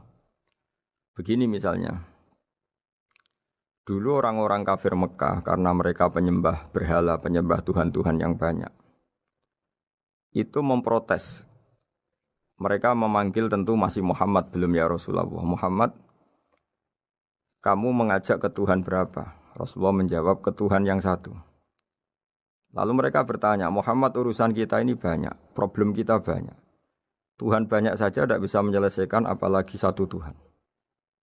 Ini yang diceritakan dalam sebagian ayat disebut, Aja'alal alihata ilaha wahida inna hadza lasyai'un ujab. Bagaimana mungkin Tuhan itu satu? Harusnya Tuhan itu banyak karena urusan kita banyak. Lalu Rasulullah dengan bimbingan Tuhan, bimbingan Allah mendatangi mereka, kemudian Nabi menjelaskan, Tuhan itu adalah ketua kalian, Tuhan itu adalah pimpinan kalian. Bagaimana kalau Anda jadi pembantu kemudian punya majikan banyak, punya penguasa banyak, punya tuan banyak, kemudian semua tuan-tuan Anda ini memerintahkan Anda dengan perintah yang beda-beda. Apa kalian mau punya majikan atau pimpinan yang banyak? Mereka menjawab tidak, Muhammad. Terus mereka akhirnya sadar bahwa problem Tuhan banyak itu tentu lebih sulit, lebih problem. Karena nanti perintahnya beda-beda, keinginannya beda-beda. Mereka akhirnya tersadarkan bahwa sebaiknya atau seharusnya memang Tuhan itu satu. Jadi Rasulullah SAW menjelaskan logika bertauhid itu dengan sekian variasi, dengan sekian logika. Kemudian Nabi kedua juga menjelaskan logika kompetisi. Kata Nabi yang karena bimbingan Allah diberi satu pengertian.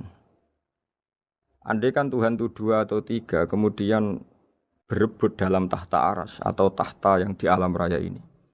Sebagaimana lazimnya para penguasa. Maka pasti ada yang menang, ada yang kalah. Dan yang kalah tentu gak layak sebagai Tuhan. Ini yang disebut wala ala ba'duhum ala ba'd. Tentu kalau Tuhan itu banyak, mereka akan berkompetisi, akan bertarung. Dan pasti pemenangnya ya satu, karena memang layak jadi Tuhan tetap satu.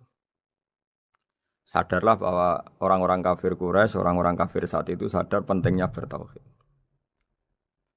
Ketiga, Nabi juga menjelaskan tauhid secara ilmu logika. Begini para pendengar. Kalau dalam teori ilmu tauhid yang agak jelimet dijelaskan begini. Jika ada 2 Tuhan, maka alam raya ini enggak menjadi alam. Logikanya adalah 2 Tuhan ini bisa kamu katakan sama-sama kuat. Ketika sama-sama kuat kemudian ingin menciptakan langit. Yang satu ingin menciptakan bumi, Yang satu menolak menciptakan bumi misalnya, atau yang satu ingin menciptakan langit, yang satu menolak ingin menciptakan langit. Kemudian ternyata bumi ini terbukti wujud. Logika awam adalah yang berhasil menciptakan bumi berarti Tuhan, yang gagal atau kudrohnya gagal, kemampuannya gagal tidak bisa menciptakan bumi, gagal menjadi Tuhan. Ini logika awam. Logika ini pun kita terima. Tapi kalau menurut logika ahli tauhid, ahli pakar-pakar logika, cara berpandangan begini.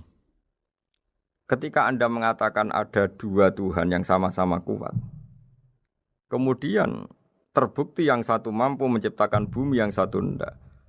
Bahasa Anda mengatakan sama-sama kuat ini sudah batal dari awalnya, karena terbukti bahasa Anda salah, sama-sama kuat ternyata yang satu tidak mampu.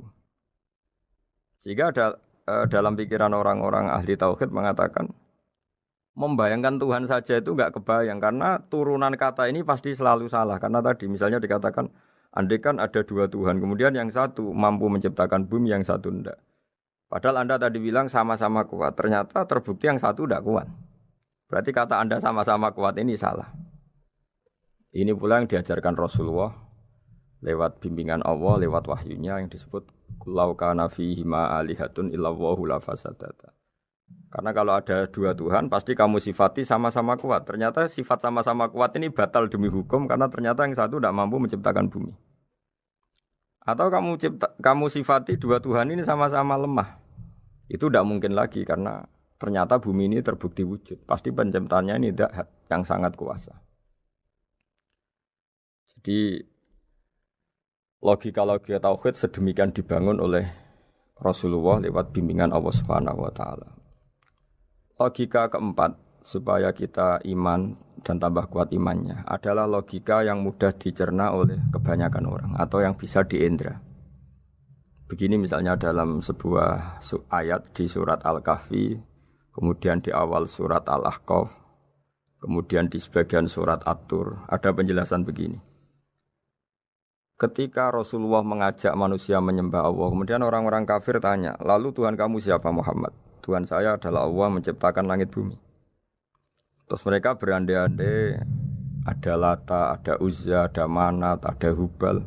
Itu Tuhan-Tuhan kami. Terus Rasulullah bertanya, apakah Tuhan-Tuhan yang kamu sembah itu memberi kontribusi saat langit dan bumi diciptakan? Mereka menjawab, tidak Muhammad, itu Tuhan-Tuhan yang kami bikin. Begitu juga asumsi tentang Tuhan-Tuhan yang lain. Apakah Isa ikut menciptakan bumi atau menciptakan langit? Tentu jawabannya tidak. Karena Isa lahir di bumi, orang tahu tanggal lahirnya, tahu tahunnya, dan sebelum ada Isa juga sudah ada bumi. Sehingga untuk menetapkan tauhid, berkali-kali Quran tanya, Amman khalaqas samawati wal ardo, siapa sih yang menciptakan langit bumi? Siapa sih yang menurunkan air dari langit? Siapa yang mengatur ini, itu, ini, itu? Akhirnya mereka menjawab, itu semua Allah Muhammad. Begitu juga kemungkinan setan misalnya. Setan itu fisik atau makhluk atau apa saja yang tidak kita lihat. Kemudian setan itu lewat rayuannya, lewat tipu dayanya ingin disembah. Kata Allah menjelaskan ini, Ma asyadduhum khalqas samawati wal ardi wala khalqa anfusihim. Kamu tidak perlu takut sama setan atau apalagi menuhankan setan. Setan itu tidak yang punya reputasi menciptakan langit dan bumi. Bahkan setan tidak bisa menciptakan dirinya sendiri. Ini menjadi pengetahuan bagi kita betapa bagi pakar-pakar tauhid, ahli tauhid. Ketika setan nyatanya diusir dari surga, itu pun versi mereka. Versi mereka pun mengatakan seperti kita bahwa setan itu diusir dari surga dan ya keluar dari surga.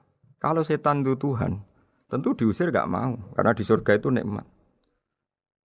Ketika setan diusir dari surga, ya keluar. Dia juga jadi makhluk yang hina-dina. Berarti dia tidak punya kekuasaan, bahkan pada dirinya sendiri.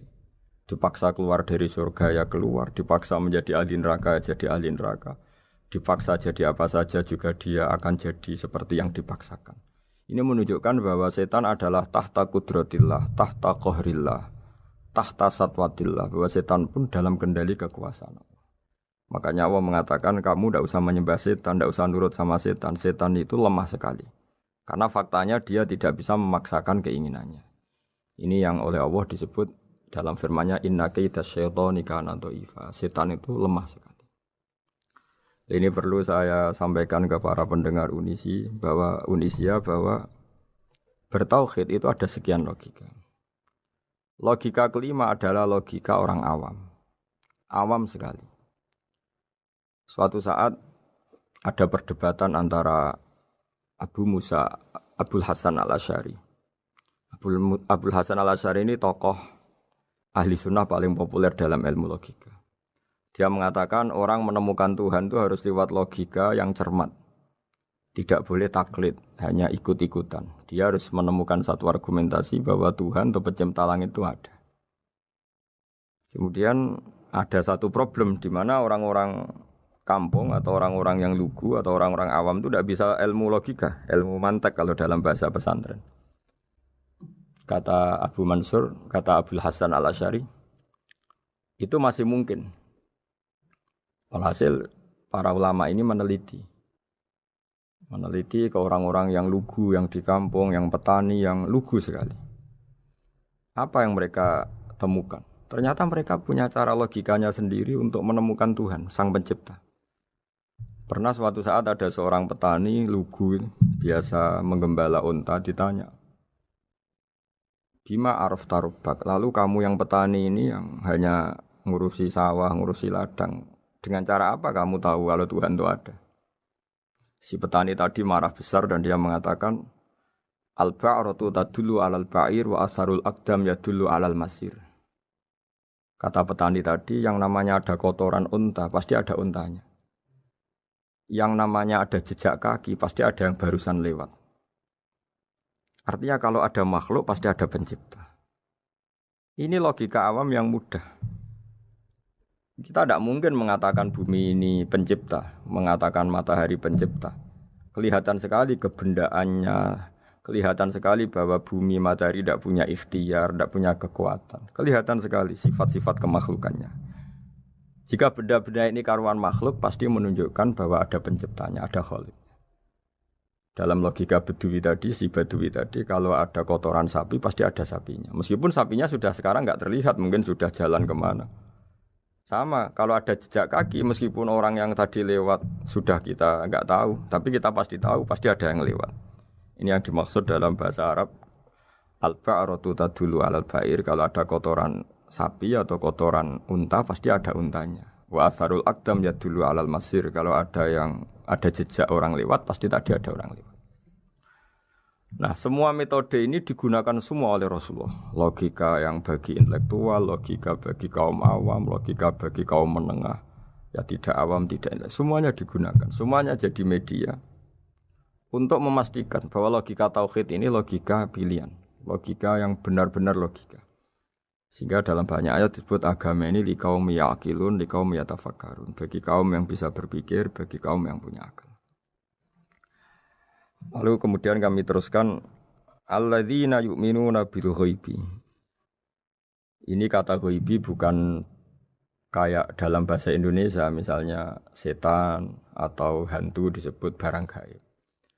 Kata ghaibi dalam bahasa Arab adalah perbandingan atau lawan kata dari al-musyahad yang bisa disaksikan langsung lewat indera.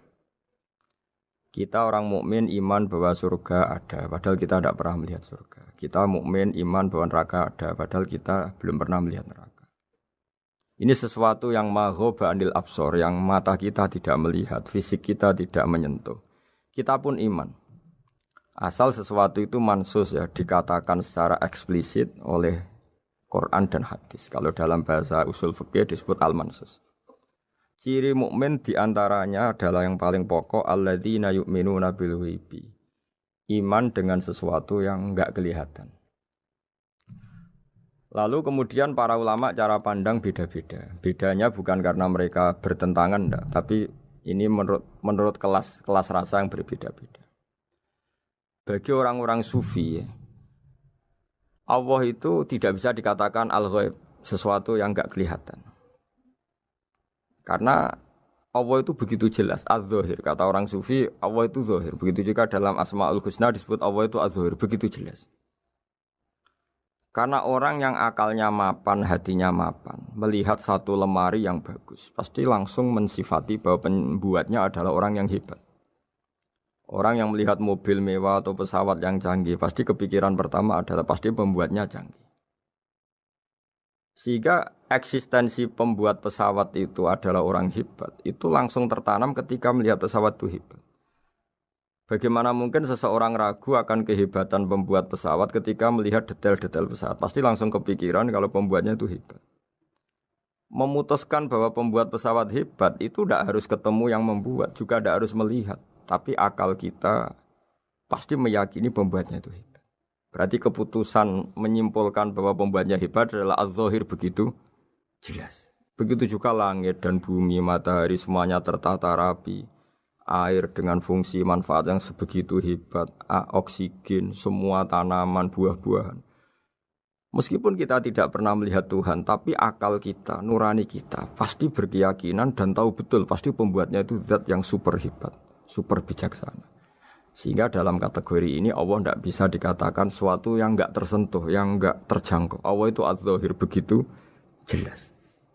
Sehingga di antara Asmaul Husna disebut az-zahir.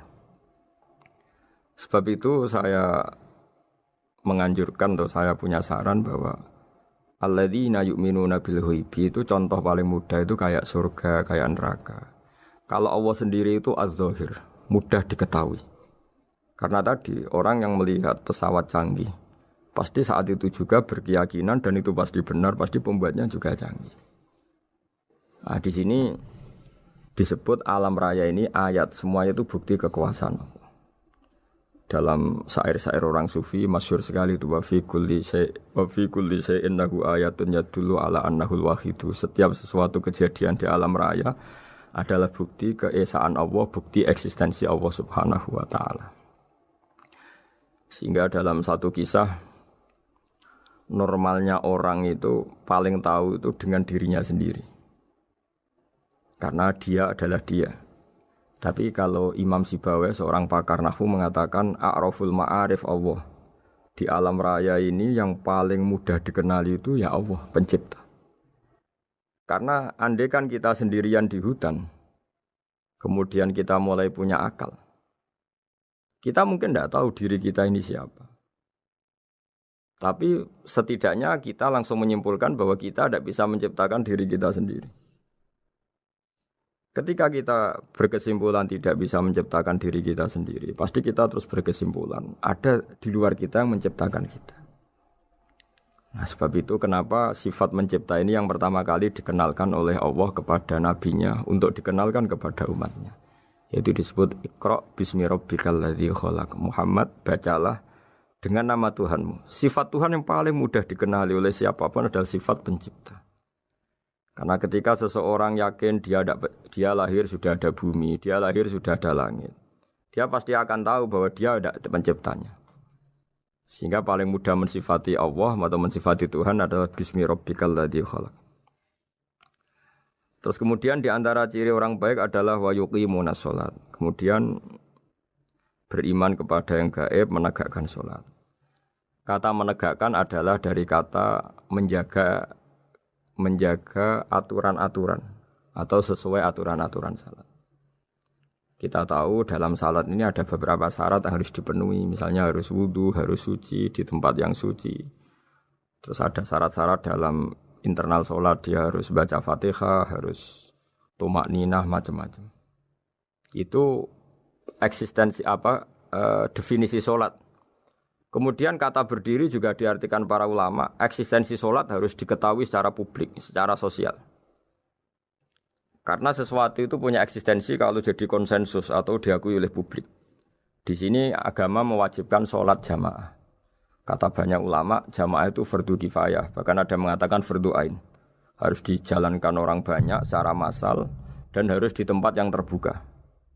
Sehingga kata para ahli fikih, andaikan ada orang jamaah di dalam rumah tidak diketahui oleh banyak orang, belum mencukupi atau belum menggugurkan kewajiban jamaah.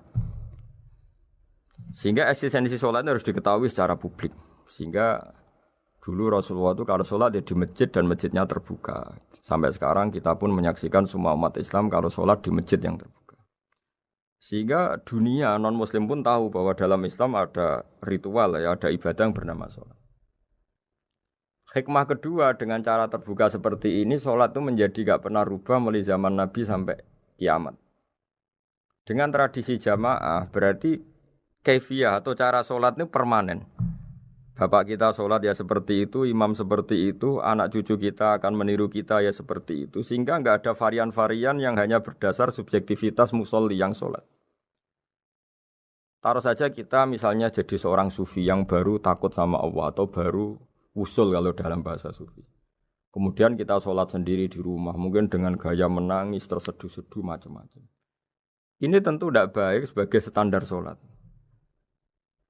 Begitu juga ada anak atau pedagang yang kesusu atau tergesa-gesa, kemudian sholat hanya sekian, 2 menit, 1 menit. Ini juga agak baik.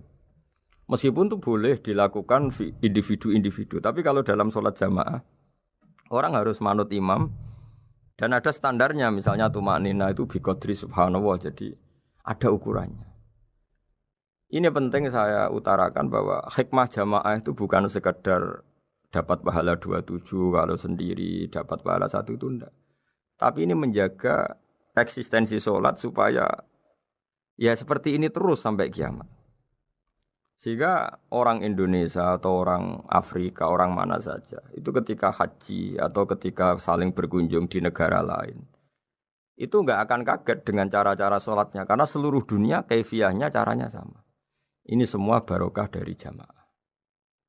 Maka Rasulullah itu enggak banyak ngendikan tentang caranya sholat, beliau hanya ngendikan shollu kama ra'aitumuni usolli. Sudahlah kamu pokoknya makmum saya, nanti caranya kamu sholat sama seperti saya seperti ini. Sehingga kata menegakkan sholat adalah bisa kita tegakkan kalau kita aparat negara ya, bikin-bikin aturan supaya eksistensi sholat gak terganggu. Kalau kita seorang kultural juga mensuasanakan sholat, dan supaya kefiahnya atau caranya sholat ini benar, kita tradisikan jamaah. Sehingga anak kecil ngikuti yang besar, yang bodoh ngikuti yang pinter dengan satu cara. Itu barokahnya jamaah. Sehingga wa yuqimuna sholat itu, sholat kita dirikan baik secara personal dengan cara-cara tumaknina, kita suci di tempat yang suci, maupun kita tegakkan, kita maklumatkan, kita jadikan konsensus bahwa sholat ya seperti ini. Sehingga ada khayal-khayal lagi dalam Islam. Misalnya nyuwun sewu ada aliran yang mengatakan ya kalau Tuhan itu kan enggak bebas arah, bebas tempat. Terus dulu pernah ada orang sesat sholat sampai 4 rakaat 4 arah, alasannya Tuhan itu tanpa arah. Enggak akan terjadi seperti itu. Karena ijma'nya umat Islam, konsensus umat Islam akan menolak faham yang seperti itu. Jadi saya mohon sekali, ini pentingnya jamaah. Dengan jamaah maka caranya sholat, cara meyakini madhab kiblat dan sebagainya terjaga ila yaumil qiyamah sampai hari kiamat. Terus sifatnya orang mukmin lagi wa mimma razaqnahum yunfikun, dan menafkahkan sebagian rezeki yang kami berikan. Ya ini termasuk zakat, sedekah. Jadi ada sebuah riwayat mengatakan inna fil mali haqqon, harta itu ada haknya yaitu zakat. Tapi ada juga saran inna fil mali haqqon siwa zakat, di luar keharusan zakat juga ada hak-hak kita untuk memberikan sebagian rezeki kita. Taruh saja misalnya saya punya uang 10 juta. Secara nisab zakat belum sampai 1 nisab, karena 1 nisab itu sama dengan nilai 84 gram emas. Itu kalau diuangkan, kalau 500 ribu ya sekitar 42 juta. Tapi kita sebelum punya 1 nisab pun tetap ada keharusan mengeluarkan sebagian. Yaitu tentu dalam fikih kita wajib mengeluarkan uang untuk anak kita, untuk istri kita. Itu yang wajib-wajib. Kemudian ada sosial, kita nyumbang masjid, nyumbang yatim piatu macam-macam. Sehingga kata para ulama, ciri utama mukmin diantaranya adalah melakukan zakat, baik zakat yang fardu maupun zakat yang sunat. Karena kata zakat itu dimaknai fardu sebetulnya definisi para ahli fikih untuk membedakan zakat yang wajib dengan sedekah. Tapi sebetulnya zaman dulu enggak ada seperti itu. Zakat itu maknanya bersihkan harta. Sedekah dari kata sedekah bukti benarnya iman. Jadi sedekah dari kata dari kosakata sedekah yasduqu sidqon, sesuatu yang membuktikan kita loyal itu disebut sedekah. Kita nikah Mas kawin dibahasa Arabkan sodak dari kata sodako juga. Kita bukti iman, loyal, kita sodako. Bukti bahwa kita teman akrab disebut sidik atau sodik. Kalau dalam bahasa Arab teman namanya juga sodik karena cara bertemanan secara benar, secara loyal. Sehingga wa mimma rusaknahum yunfikun ini ya memasukkan zakat yang dalam terminologi fikih yaitu zakat yang zakat al-wajibah atau zakat yang dengan makna lughat yaitu ya artinya asal membersihkan harta kita entah lewat zakat, sedekah, hadiah kepada orang-orang yang kita hormati semuanya juga masuk dalam definisi zakat atau wa mimma rusaknahum yunfikun. Kemudian sifat terakhir dari orang muttaqin adalah walladzina yu'minuna bima unzila ilaika wa ma unzila min qablika bil akhirati hum yuqinun ulaika ala hudam mir rabbihim wa ulaika humul muflihun. Di sini diterjemah mereka yang beriman kepada kitab yang kami turunkan kepadamu dan yang diturunkan sebelum kamu. Ini kata yang diturunkan sebelum kamu penting sekali karena ciri utama Nabi adalah dia tidak pernah beda dengan Nabi sebelumnya. Karena kebenaran tauhid pasti tunggal. Nabi-nabi dulu pasti mengajarkan tauhid, hanya menyembah Allah. Enggak mungkin nabi berikutnya kemudian bikin ajaran baru dalam tauhid. Sehingga andaikan semua kitab Injil, Taurat itu masih versi yang orisinil, pasti enggak ada yang beda dengan Quran. Karena ciri utama kebenaran adalah iman dengan Quran dan iman kepada kitab yang diturunkan sebelum Al-Quran. Wabil akhirati hum yuqinun, mereka juga yakin akan datangnya hari akhir. Itu bisa disebut yaumul ba'ats. Terus ketika semua kriteria itu terpenuhi baru ulaika ala hudam mir rabbihim wa ulaika humul muflihun. Mereka itulah yang berada pada petunjuk Allah dan merekalah orang-orang yang berbahagia. Para pendengar sahabat Indonesia, semoga kajian ini bermanfaat. Dan ini mulai ayat 1 sampai 5 dalam surat Al-Baqarah, yaitu surat yang dalam tartibnya mushaf nomor 2 setelah Fatihah. Jadi kalau dalam ulumul Quran disebut ada surat yang berdasar nuzulul Quran, yaitu surat Iqra kemudian Muddatsir. Ada urutan surat yang berdasar tartibul mushaf, yaitu yang kita punyai sekarang, yaitu Fatihah, terus Baqarah dan seterusnya. Dan urutan-urutan ini pun sesuai petunjuk Rasulullah SAW. Saya kira demikian. Mohon maaf atas semua kesalahan. Wassalamualaikum warahmatullahi wabarakatuh. Assalamualaikum warahmatullahi wabarakatuh. Syukur alhamdulillah kita dapat berjumpa lagi di channel ini. Salawat serta salam semoga tetap tercurahkan pada junjungan kita baginda Nabi Muhammad sallallahu alaihi wasallam. Allahumma shalli ala sayyidina Muhammad wa ala ahli sayyidina Muhammad. Sahabat beriman yang dirahmati Allah Subhanahu wa taala. Alhamdulillahirabbil alamin. Telah kita simak bersama kajian Kusbah Kiai Haji Ahmad Bauddin Nur Salim. Semoga apa yang disampaikan oleh beliau dapat bermanfaat dan barokah untuk kita semua. Amin amin ya rabbal alamin. Wal taufiq wal hidayah wa ridha wal inayah. Assalamualaikum warahmatullahi wabarakatuh.